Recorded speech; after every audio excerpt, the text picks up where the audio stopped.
What's up, John? Yo, man, how are you doing? Oh, I'm just living the absolute dream, dude. It's spring. It's 50 degrees here in Illinois. 50 degrees in Illinois? Why is it like that? Sun's out, guns out, dude. The groundhog was wrong. The groundhog was wrong. That's what we're going with today, huh?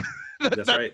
That's our best material. We always leave our best material for the beginning so that people don't tune out. The groundhog was wrong. You heard it here first on Forte Catholic. Title of the podcast.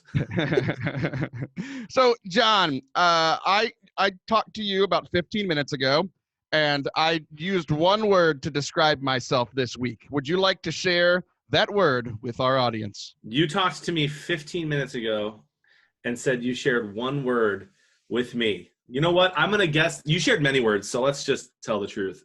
Overwhelmed is the word I'm thinking of. That is the word I am thinking of too, because it is the word that has permeated my brain. It has taken over. It is now king of Taylor Schroll's brain. You would think that it would be something different, like food, especially enchiladas. But that is not what is running my brain now. It is the feeling of overwhelmment. I think that's a word. You think that's a word? I do think it's a worm. A worm. A worm. It's a worm. Overwhelmment worm. Yes. Explain why you're overwhelmed, Taylor. Premium content here on Forte Catholic. The gopher was wrong. And overwhelmeth. Okay. So on last week's show, I just yelled at everybody because I'm frustrated, and that's how life is. But I am doing better right now because on Saturday I had my first day off in a very long time. I was very thrilled about this, but I don't think I've ever needed a day off more. So if you didn't listen last week, essentially I did all of the events. I had an event a day in 4 different cities, 4 days in a row, and it was just absolutely ridiculous. And then I recorded, and I thought it was going to be better, and it wasn't. So I recorded last week's show on Monday. Then I got on a plane to fly out to Florida to go recruit some people to work with me at Ablaze Ministries. Of course, my plane got delayed, so I didn't think I was going to make the event. I ended up just being delayed by many hours. I got to my destination at 2 a.m. after already being exhausted by the week before that I told everybody about on last week's show. If you didn't listen, you want to hear a very grumpy, angry person and a priest try to make him feel better, go back and listen to that. But I got there. It was exhausting. We ended up getting there at 2 a.m. I couldn't sleep because I was wired, exhausted. Okay, so then I do the event in Florida the next day. I come back. Can you guess what happened to my plane then? Delayed. Delayed. Absolutely. Super stressful. I finally get home again at 2:30 in the morning. John, have you ever fallen asleep at the wheel? Okay, one time, and it was only for like 30 seconds, and so I pulled off and slept. It was after a Lions game. Slept for like 2 hours in a rest stop, and then drove the rest of the way. Well, I have fallen asleep behind the wheel before, and I did it a few times that evening. Yikes. It wasn't 30 seconds, but I did definitely fall asleep, and I woke up in another lane. Taylor, that's not good. You're a father and a husband. I am, and a lot of other things, and all those other things. The only ones you're good at, though. No, I'm much better at some of the other things. I'm a much better radio host and speaker than I am as a husband and father. That is not even arguable. To me, you're perfect. Continue. That's amazing, beautiful. So. Anyway, now people are arguing he's actually not very good at radio. He's talking about gophers and making up. Must be a horrible husband. Yeah. Very true. Very true. My wife is in the other room currently making sure that our baby doesn't make noise because that's what our life has come to. Thanks for recording at home. So where was I? Yes, I was asleep at the wheel. I, too, realized that I shouldn't have done that. So I got out of my car. I went to Buc-ee's, which is the lifesaver for everyone in Texas. I get out, I get a bunch of food, I get drinks, and I jog a lap to try to wake myself up. And then I almost fall asleep the whole rest of the way home because I ran out of food. And I had to, I realize now that I should have performed the sin of gluttony and just ate more. But I didn't buy enough food. And it was rough. So then I got home and everything was restful, right, John? Yeah. No. No. The next morning was Ash Wednesday. I had to go at our school. We had Ash Wednesday is the biggest mass of the year at our school because it's the biggest mass that is on a weekday. So we had the community there and everything's going crazy. So I'm doing all that. Then we have an emergency track practice because we have a track meet on Thursday and another track meet on Friday. So we have to do all these things because I've been out of town. We do all that. Go to a track meet all day Thursday. Go to a track meet all day Friday. Now do you see why I really enjoyed my Saturday off, John? Just a beautiful week, just a beautiful way to see all the graces that God is pouring into your life. So what did you do on Saturday then? Saturday, the morning was phenomenal. Talking about, so when it comes to being a good husband and father, I was absent for 6 days. So Saturday, I got to make up for it. My 5-year-old daughter, so the middle child, and who longtime listeners of the show know that she has been my favorite child for the longest amount of time. Recently, my oldest son and my youngest daughter have been taking the crown away from her. But for many years, she was the favorite daughter.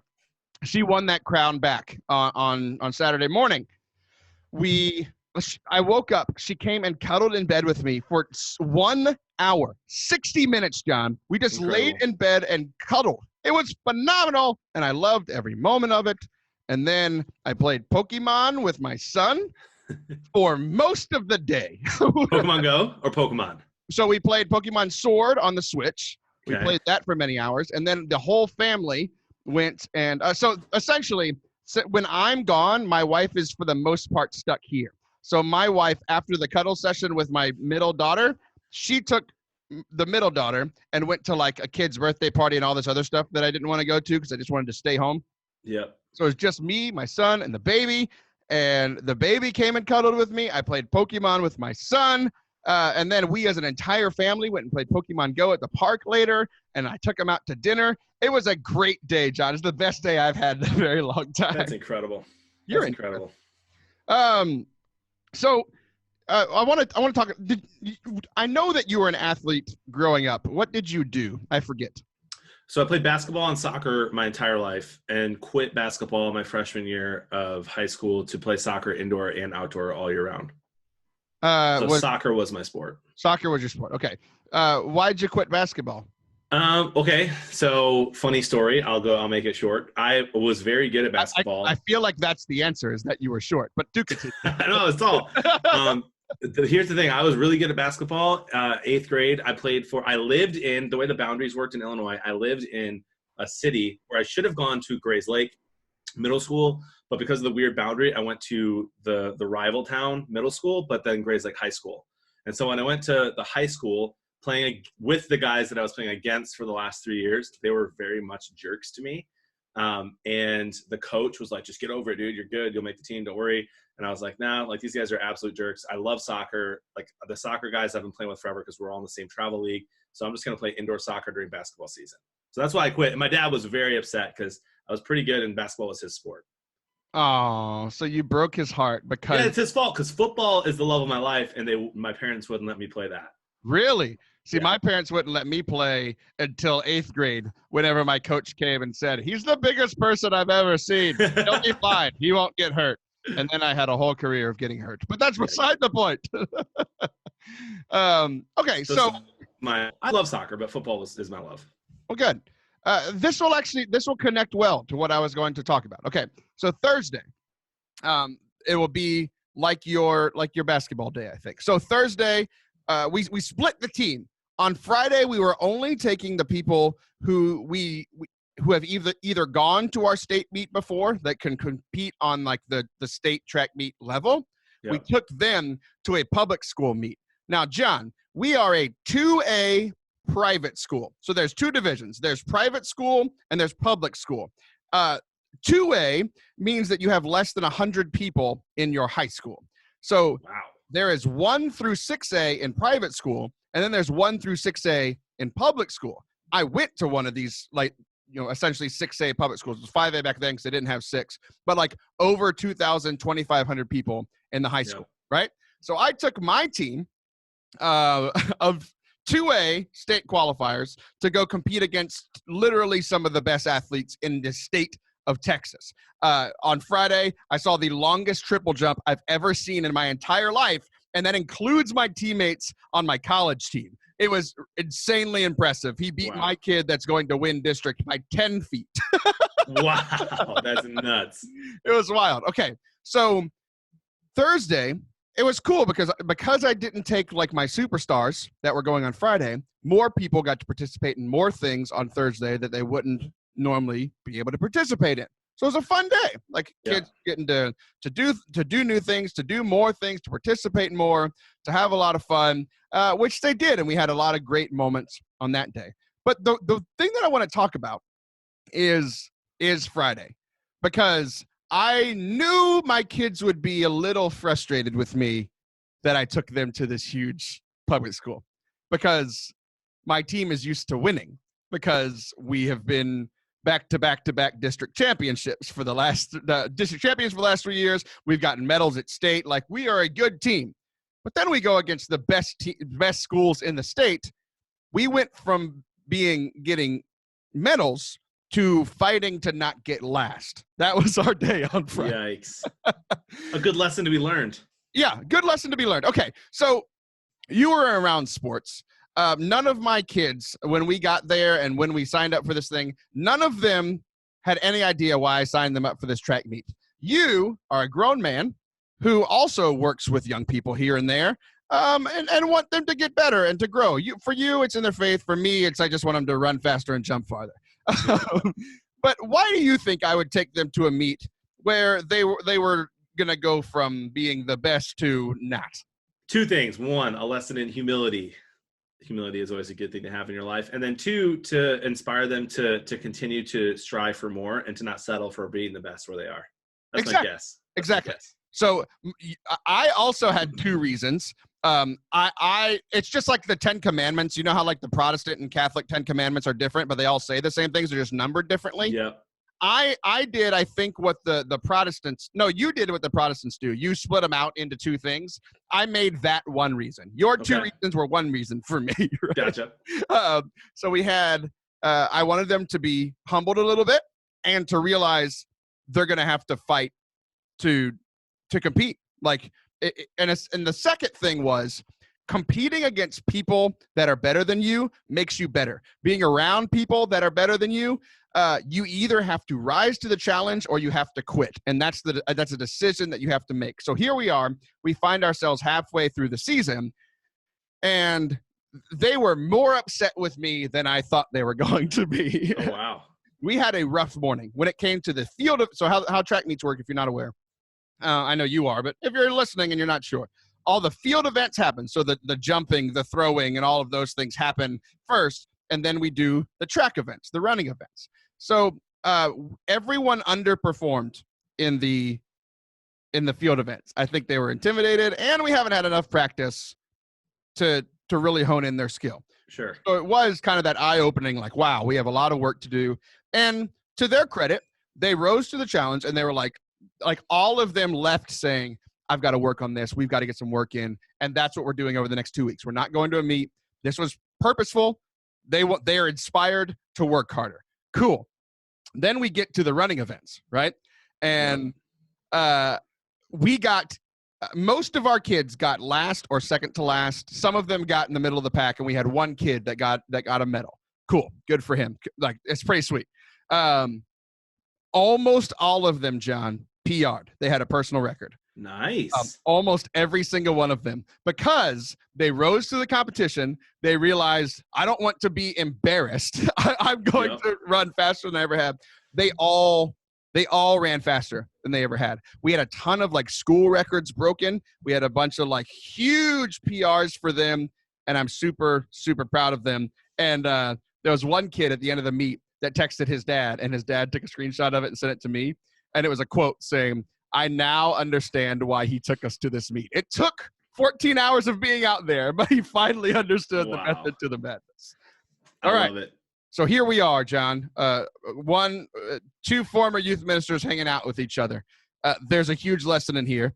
I want to see what do you think I'm trying to get at here? What's the connection between this track meet and me being overwhelmed and Lent? Any idea? It's time for you, Taylor, to rise to the occasion. Okay, it's time for you to rise to the occasion and to be who God created you to be this Lent. You're inspired. Well, that's not the thing I was going for, because I don't want to make this about me. I don't want to do anything. This is about everybody else being better, because I'm exhausted. We need to surround ourselves with people holier than us so we can pray better this Lent. That is more about what I was going for. There you go. Because I'm overwhelmed and my Catholicism isn't going too great. And I need to be surrounding myself with people who love me, people who love the Lord. And like, honestly, like where I work are a bunch of super holy people, a bunch of people a lot holier than I am. And they do inspire me to be better. One of them in particular knows how stressed I have been and knows what happens to my prayer life whenever things get this stressful and overwhelming. She's been texting me every few days, "Hey, how's that prayer thing going?" And I'm like, well, dang it.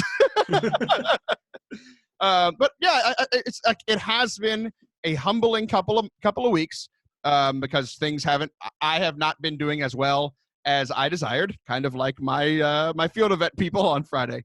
But I want to, just like they did, I want them to transition into something new. Okay, field is over. It didn't go well. I want to work harder. Now let's go to the track.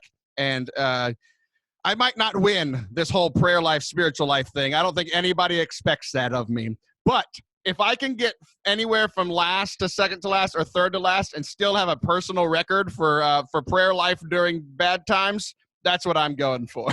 There you go.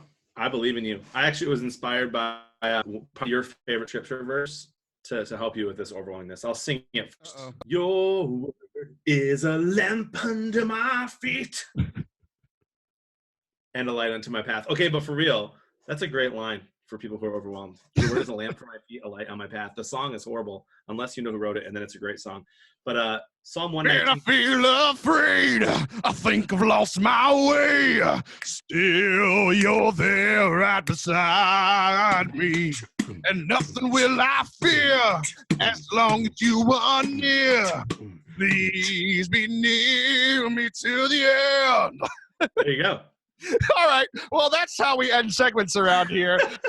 So John and I will be right back for our second segment of the day. John's got a bunch of great ideas that we're going to go through. I'm done running this show. John is running it from here on out. Don't go anywhere.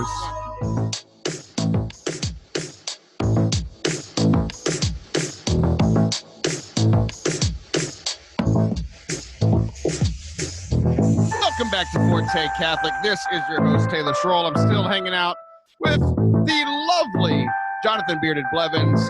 And because of what you heard in the last segment with Taylor being a little bit overwhelmed, I wasn't able to put in as much show prep as I usually do for the show. I know. You're all surprised that I usually prep for the show. Shocked. But I do. I love you guys.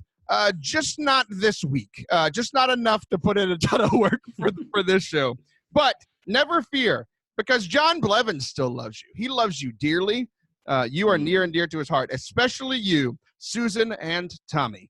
I don't know who you are, but you're listening because those are two very common names. And just by sheer mathematics, one of you, if your name is Susan or the male name that I said that I already forgot. Tommy, if your name is Susan or Tommy, what I want you to do is I want you to send out a tweet or an Instagram post and just say, Jonathan Blevins is beautiful. But only if your name is Susan or Tommy. So, John, I mentioned to the people at the end of last segment that you are going to be in charge of the rest of the show when it comes to content and when it comes to topics. Yeah. Usually at this point we have a guest, but because of the overwhelmingness, I didn't have time to book one. So instead, we're going to do something a little different. And you, my friend, are going to decide the content. So you texted me a bunch of things, and I said, yes, those will all work. So which one do you want to talk about first, buddy? My friend, I think we need to start here with Shakespeare is overrated. Shakespeare is overrated. This is a very strange take. It comes out of nowhere. I saw you tweeting about it. Like, what made you recently think about Shakespeare? Okay, so it is a long story, but I will make it very, very short because it does not need to be shared on podcast. But It's not that interesting. It's not that interesting. Okay, don't share it then. But the responses to the tweet are interesting. So I was hanging out with some fellas last night after the stream. We just chat sometimes. Tons of fun. And a lot of them are studying in grad school, and they're just like, oh, I have to read this, I have to read this. And so we were talking about authors and different books they have to read and how they wish they could just read what they want to read because what they're forced to read isn't great. And it made me think about the time that I was in college. And I actually have a minor in English/literature. And so I had to read a lot, or at least pretend to read a lot, or read Spark Notes. And I ever read. It was horrible. I felt like I never understood it. I always felt judged by teachers. Like, they're just like, did you read Hamlet? And I'm like, yeah, I still don't know which character Hamlet is. I read the whole entire thing. And should I like him? Should I not? I have no idea. And I feel like every time I share, is he the pig in Charlotte's Web? Yeah, exactly. And I feel like they're like, what do you think Shakespeare is trying to say? But here's the thing. This is actually kind of why I thought it'd be funny to talk about. We can get ourselves, my friend, we can convince everyone in the world to agree with us, or find anyone else in the world to agree with us, and no matter what our opinion is. So I Googled last night, after I got destroyed on Twitter, I tweeted out Shakespeare's horrible, or overrated in my opinion. And a bunch of people who are way smarter than me when it comes to this stuff trolled me. Father Harrison was just like, are you kidding me? And then I Googled like famous authors that don't like Shakespeare. Ooh. And there were like a ton of them. J.R.R. Tolkien doesn't like Shakespeare. Voltaire, the guy who wrote some really big, long book that I'd forgot already. And I just like found that they agreed with my opinion. And then boom, I'm now validated. And I think that we do that a lot in this world, and I don't think it's very cool. It was a dumb move. Yeah, Shakespeare is definitely overrated. I think I've shared this on the show before. When it came to assigned books in high school, how many of those do you think I read, John? Oh, 10%. Let's see. Less, because it was 1, and I think I was assigned more than 10. That's so good. I read 1 book. I tried others, including Shakespeare. I tried, and I'm just like, this is dumb. I don't like it. So I'll just watch modern movies based off of his stories because I understand those a little bit better. I too think that he is very overrated, and I also think that it's strange that like it's very rare for like our modern school societies to teach or to teach new books, right? I have a similar take on like music stuff where it's like old music is the best. It's like you do realize like when Bach was writing music for masses, like he wrote it on Monday and they used it on Sunday. Like it was modern music at the time, right? So like there are people today that are tremendous artists, authors, and musicians, and like why don't we appreciate them? Because those people weren't appreciated as much back then either. And I think we should love people that are here because Shakespeare's been dead for a long time. So me loving him does nothing for him. All right. I agree. If they don't have Nicholas Sparks books by the time my kid's in high school, I'm sending them to private school. I love Nicholas Sparks. I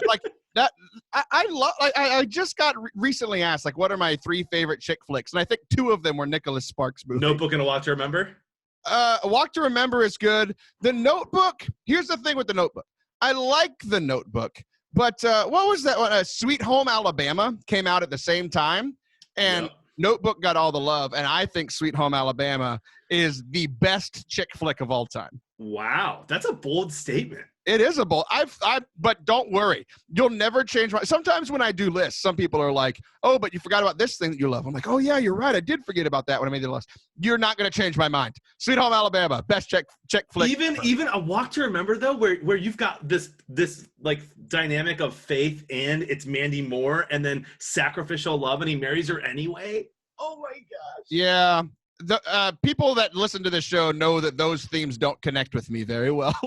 What about the father part? Like my dad was a great dad, but when he goes to his dad and asks for him to help, and he's like, "I can't do anything for you, son," and he goes away, and then Switchfoot starts playing underneath it, and you're just like, "Ah, dare you to move!"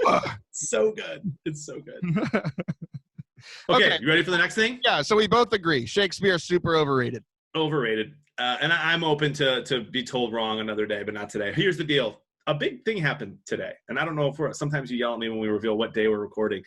A big thing happened today that I never even texted you about, but we have to talk about it. Okay. Wendy's has released a breakfast menu that looks unbelievable. I agree.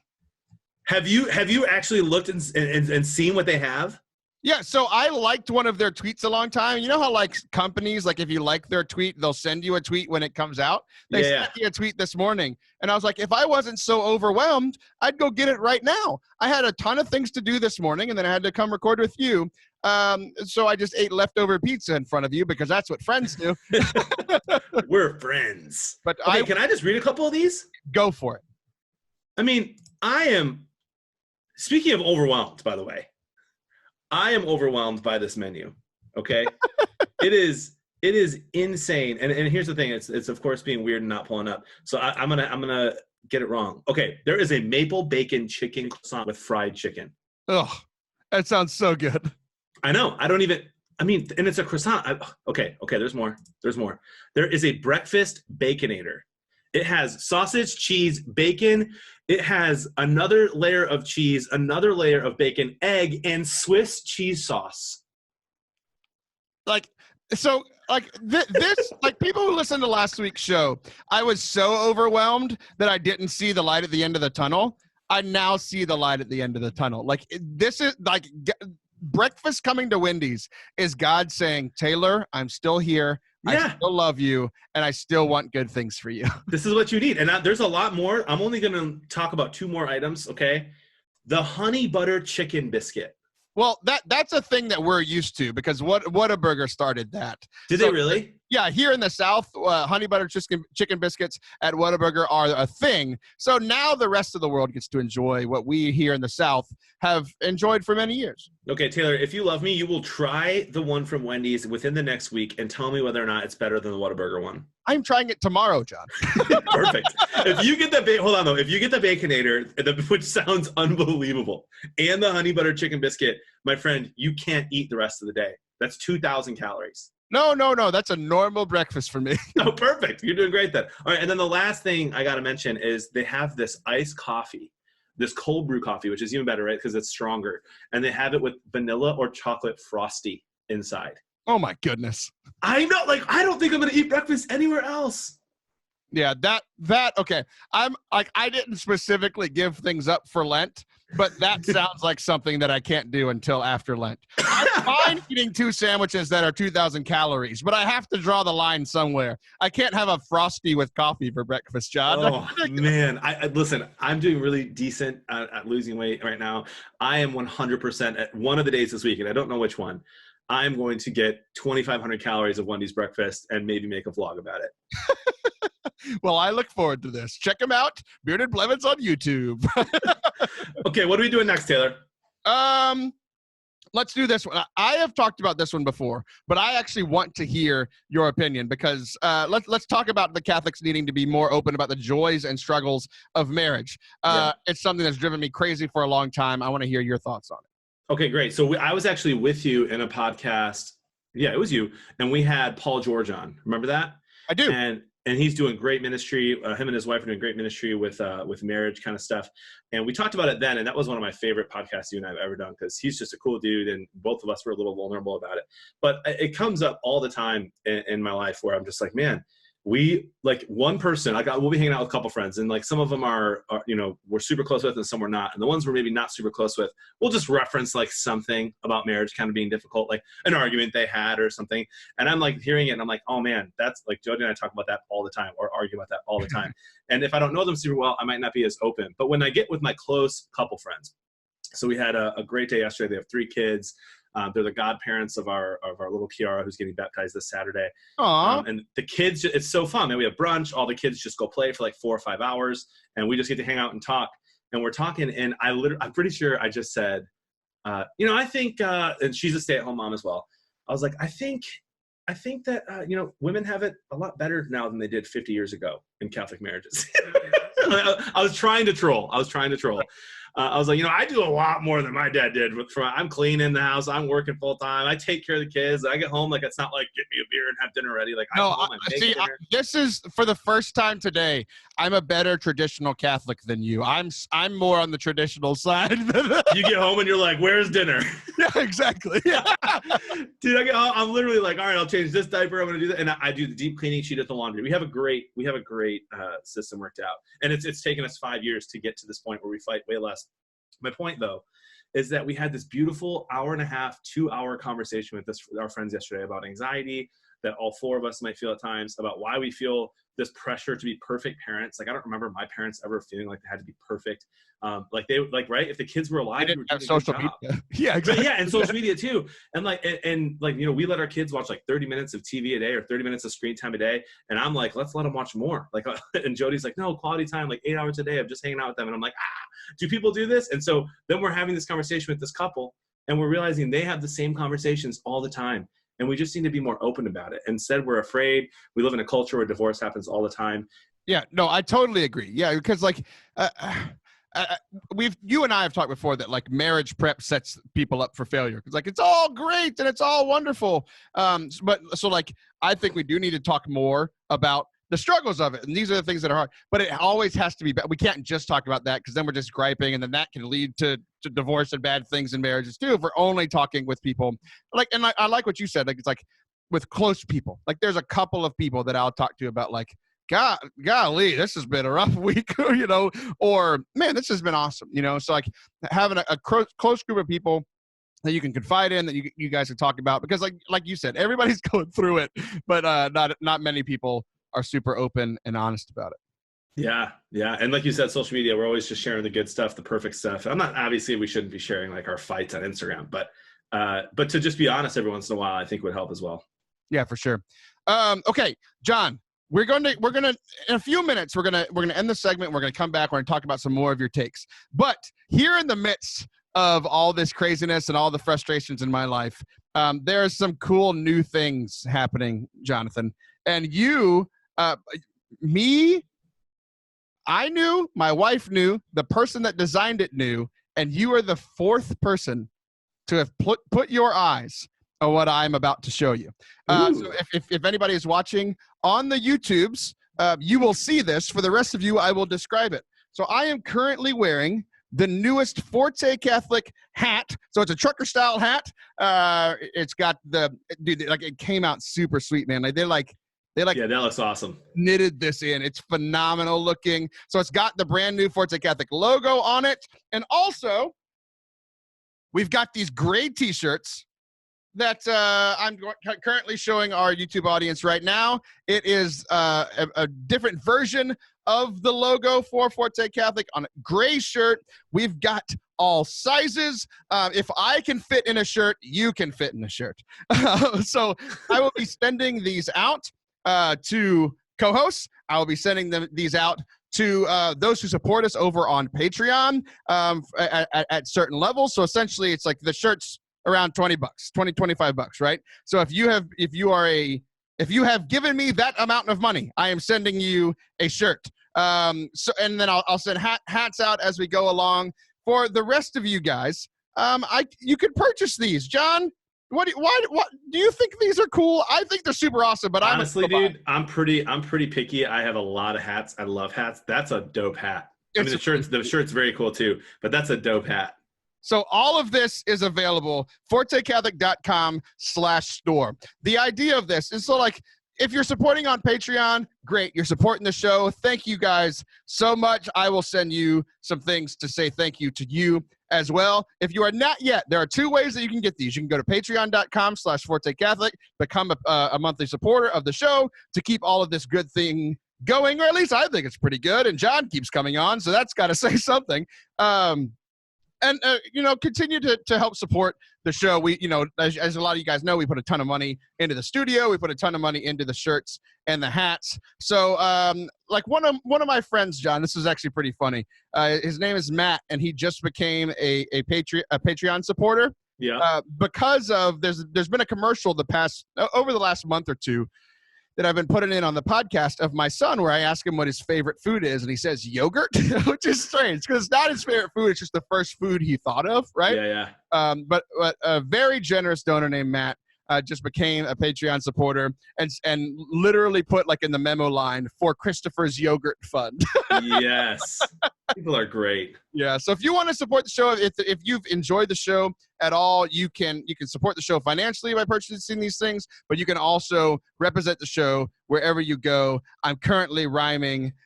John is vibing, and we are going to end the segment. I don't know what rhymes with segment, so I'm going to stop rhyming now. Don't go anywhere, because John has a few more takes that he'd like to share with everybody, and you don't want to miss it. I promise you, because I'm looking at the list right now, and it's phenomenal. Don't go anywheres.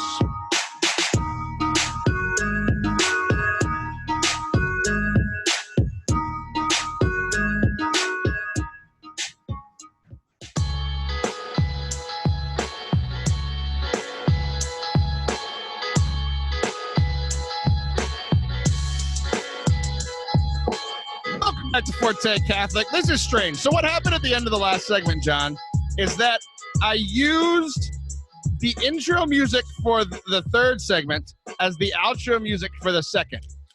Like all the intros, I know exactly where I come in. I come in the same place every time. And now that I'm using outro music, I didn't know when to come in. So if you're watching on YouTube, I looked really lost, which is a strange thing because I've been doing this for a long time, and I shouldn't be lost in recording audio at all. But here we are. Here you are found. Instead of this is us, this is Lent, and this is the theme of the show. Whatever. Things aren't going well, but I don't care. I'm finding joy anyway in the beautiful eyes of Jonathan Blevins. So, John, you have a few more takes, but I have a take that I'd like to share with you that I don't think I've ever talked about on the show. Okay, please do. Here I am in the midst of this overwhelming time. And when I'm overwhelmed, and I'm usually fine as long as I'm doing things. But whenever I sit down and it's quiet, that's when it's the hardest. So you'll never guess what I had to do this morning. Well, I think I can. I think you can too, because I told you in between segments. Your smile looks beautiful. I look phenomenal. I went to the dentist today, and you know what I hate, John? The dentist. I hate the dentist. I think I hate it more. Keep going. Okay, so my dentist is phenomenal. This is nothing against her, nothing against the same hygienist that's been cleaning my mouth for many years. That's a weird sentence to say, but nothing against them. They do a great job. But have you ever, when they go to, so they poke and prod you with metal sticks, right? Yeah. Have you ever had the version where you know what is it called when you, power washer? Have you ever used a power washer on your house? Yeah. Have they ever used a power washer on your teeth? Yep. It's horrible. Okay. See, here's the thing. The old school version of just poking you and prodding you with metal sticks is terrible, and I don't like it. The power washing thing, I like how it feels a lot better on my teeth. I feel like it does a better job. It does it more efficiently. But you've heard of waterboarding, yes? Yeah. Every time they use this thing, and she has a name for it today. She's called it the Cavitron or something, or Cavitytron. I don't know. It was something terrifying. And here I am, finally sitting down, and it's quiet, and I'm just sitting with my thoughts. And then there is water pooling in the back of my throat, and I'm drowning. It's funny because I started thinking about waterboarding, and then she asked me, does it feel like you're being waterboarded? Oh, and wow. then I felt like she was waterboarding me, because if she knew, I felt like she was doing it on purpose. And she kept asking me, are you okay? And I'm like, hello. Yeah, you're like, no, do I look okay? So, yeah, I don't like the dentist. I didn't like sitting down with my thoughts while being poked with metal sticks. Again, I told everybody last month, I didn't choose any Lenten sacrifice because God has given me enough things that are sacrificial here recently. Essentially, all I have to do this Lent is live my life, and it'll be hard enough. So we're keeping the theme going. That was my Lenten sacrifice of the day. Okay, so you've got a few more takes, and this first one I'm very, very much interested in. What you got? You want to talk about the XFL? The XFL was cool until it wasn't. Okay, Okay, what do you mean by that? And so for those who don't know, the XFL is like this new football league that is takes place in the off season, kind of a semi-pro league in between, whatever in the off season. And a lot of people who like failed out of the NFL, some who didn't get drafted, and so the talent is there for sure. They have some different rules that make the game a little faster and more interesting, or they hope they can interview coaches on the sideline. You can hear them. That's kind of cool. The kickoff rule, I think, is good. It's a good way, I think. And they're trying to actually partner, I think, more with the NFL so that they can test things out. And if the NFL sees that it goes well in the XFL, they can adopt these things for the next season. But the football ended. I was super sad. Super Bowl was amazing, so much fun to watch. And you have to wait like 7 or 8 months for the next season to start. And I was sad. My son was sad.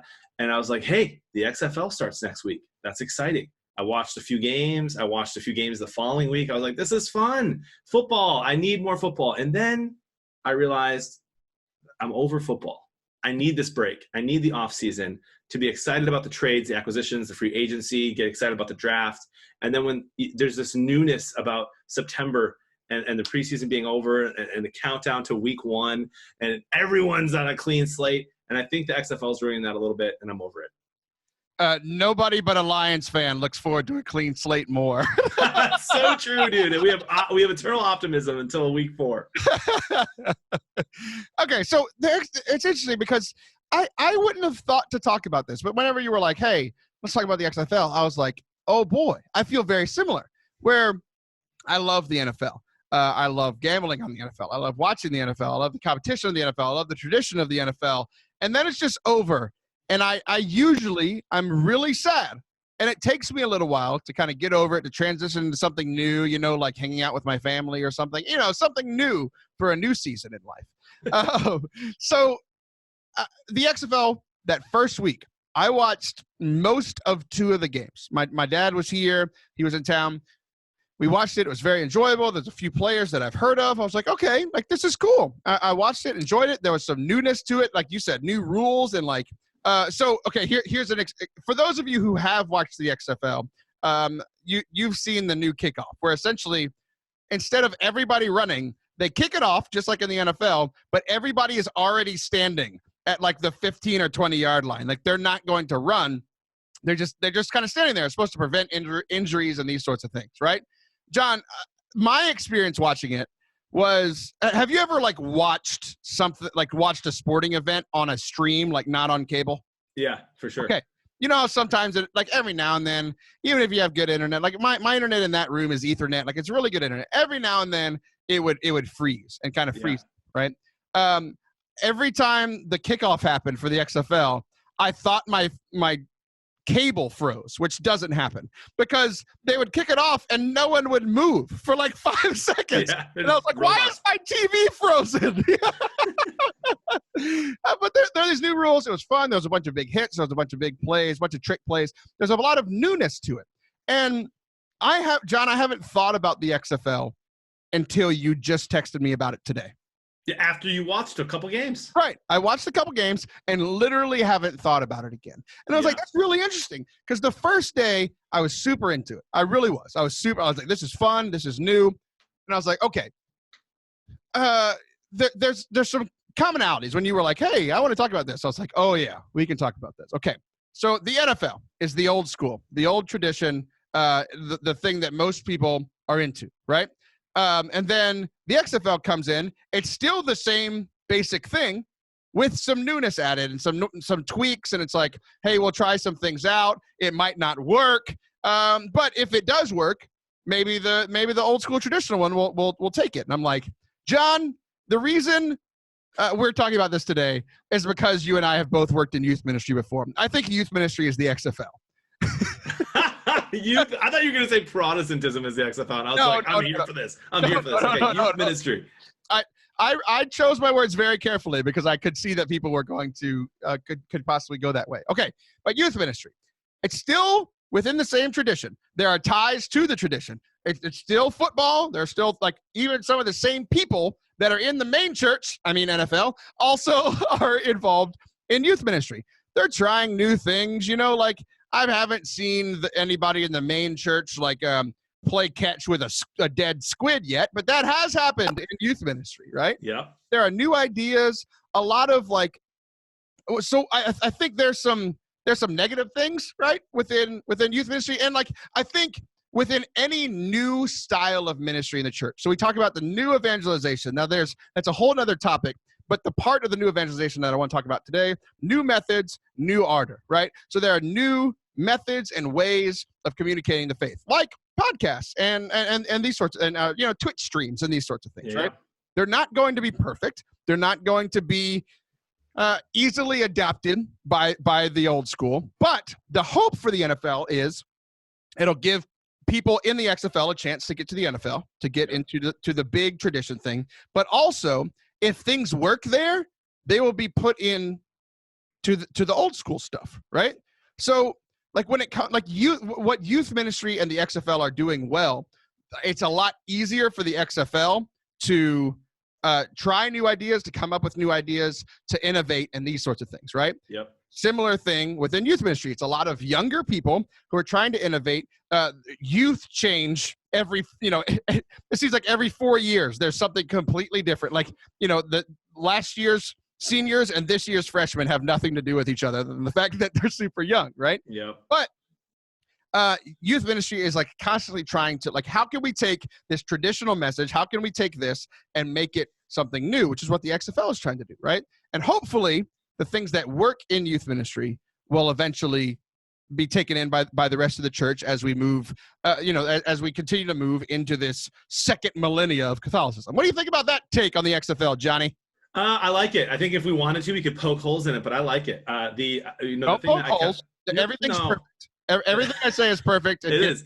Well, no, but the thing I thought of right away was adoration has been happening for centuries, obviously, but having and then I don't know, I'm not going to pretend to know how it started. I know XLT started in Atlanta. I don't know, if they were doing the Latin chants and stuff or not right away, but now the way an XLT works, this praise and worship throughout adoration with a lot of the Latin in the beginning and the end, teaching people the beautiful prayer, the Tantum Ergo, the divine praises, all those things.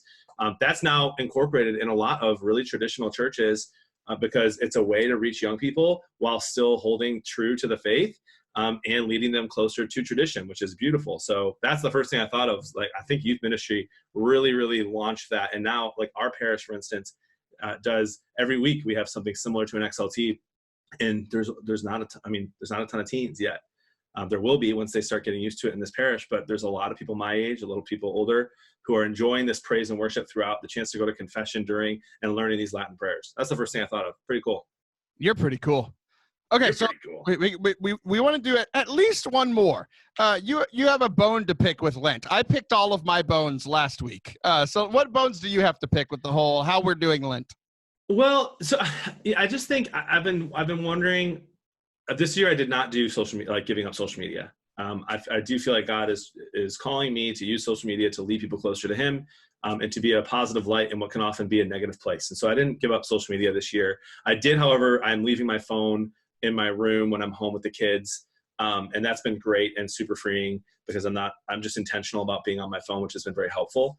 But even me saying that, even me just now saying one of the things that I gave up, makes me feel a little guilty and makes me wonder whether or not we should be sharing what we're giving up, what we're adding, because Scripture makes it pretty clear. Like, if you're fasting, don't look hungry, don't complain, don't groan, take it into your inner room. And I think a lot of us, and I'll speak for myself, like, share some of our core prayer, our core wounds or whatever pretty quickly in prayer, pretty quickly, like when we receive something.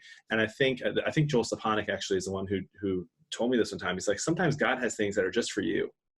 And like, it can be this really profound thing that maybe could be great for a talk or great for a stream, but sometimes He has things that are just for you. And we have to take time to discern that and figure out whether or not it is just for us, because otherwise we lose intimacy. And so I've just been navigating the waters of social media. Like, am I allowed to tweet, I just had a cheeseburger, it's 12:05 on Saturday? Like, you know what I mean? Just things like that. I'm struggling navigating the waters and wondering what we should share and what we should not share. Yeah, this is an age-old question, right? Because here you are saying something that is probably true, and yet every week I come on here and I talk about how my life is going, and I'm pretty honest and open about it. So it's like, am I doing it right? Am I doing it incorrectly? And it's like, I don't know. But one thing that it's interesting that you shared what you just shared today, because literally this morning I was listening to a podcast with it was a Catholic layman and a Catholic priest, and the lay guy was asking the priest about his faith journey, right? And they're talking for like 30 minutes, and essentially how he came from being an atheist, or like a nominal Christian, to an atheist, and then back to Catholic, and then ultimately a Catholic priest. And he was sharing his story, and I found it strange, and it struck me as odd. The interviewer asked one question. He was like, can you share a little bit from your prayer? Like, what does prayer look like? Which is a great question, right? I love asking that question, because like, I don't know what holy people's prayer lives look like, so I need to ask them constantly, because then I know, like, oh, if this is what holy people are doing, I should be doing something along those lines, right? He got asked the question, and he paused, and he was like, I don't feel comfortable sharing. And at first I was like, that's super weird. Like, a Catholic priest that isn't willing to talk about his prayer life. And he was like, okay, like, I'll share parts of it. But he gave this great analogy, because the guy who was interviewing was married. So I'm listening to it as a married man. And he's like, you wouldn't share all of your pillow talk with your wife with everybody, right? Right. Like, even in the last segment, we talked about, like, you know, with close friends, you would share, right, you know, good things, struggles in within your marriage, to try to get some help and some prayer and some guidance, and then to celebrate the good things, right? But you're still not going to share like the pillow talk, like the intimate things, right? And he was saying that it's essentially the same in our relationship with Christ. And like, I've never thought about that before, because like you said, I'm constantly talking about things. I'm constantly giving talks, or I'm on the radio, or I'm like finding content. And like, I think I was challenged. Like, I think it's God talking to me today, because you said it and now somebody else said it.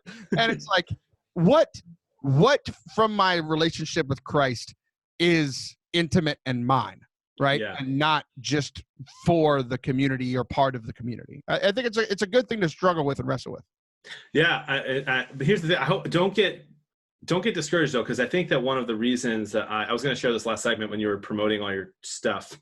Yeah. Like I really enjoy being on the show with you, and I've enjoyed it more and more as it's gone on, because I feel like we're friends now. And at first I was like, how do I get out of this? I don't want to every month. I don't know. Like, and to be honest, like that, I was just kind of like talking to my wife, like, I don't know if I have time for this. Like, and then I just grew like to be friends with you, and now I love it. Part of the reason I love it, and part of the reason I love your podcast, is your vulnerability. So don't just like, don't hide everything. But I think it's a good question for both of us who do this kind of stuff often, is to think, yeah, what does Jesus have that's just for me? Because there's probably at least one thing a day that he has just for us.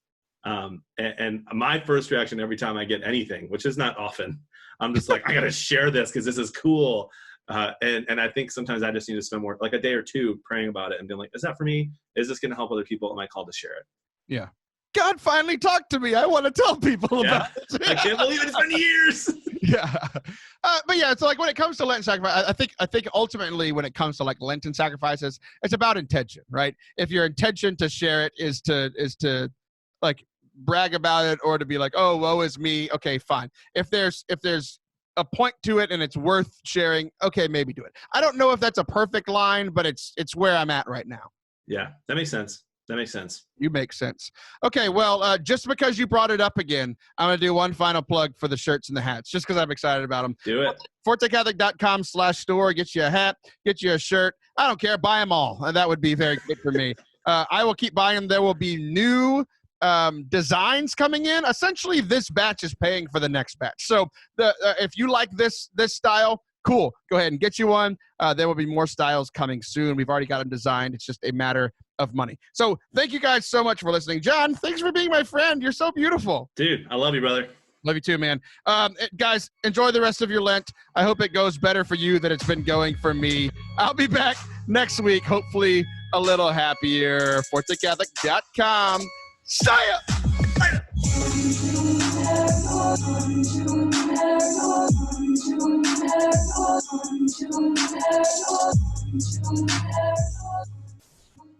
Who mixed that? Do what? Who mixed that? That song is Brandon Morell, Be the Symbol, Catholic rapper. Yeah, that sounded great. Yeah, he's phenomenal, dude. All of my music is from him. So he's out of New York City. We've done a bunch of retreats and stuff together. So So yeah, it's good. Well, hey, thanks, man. I appreciate it.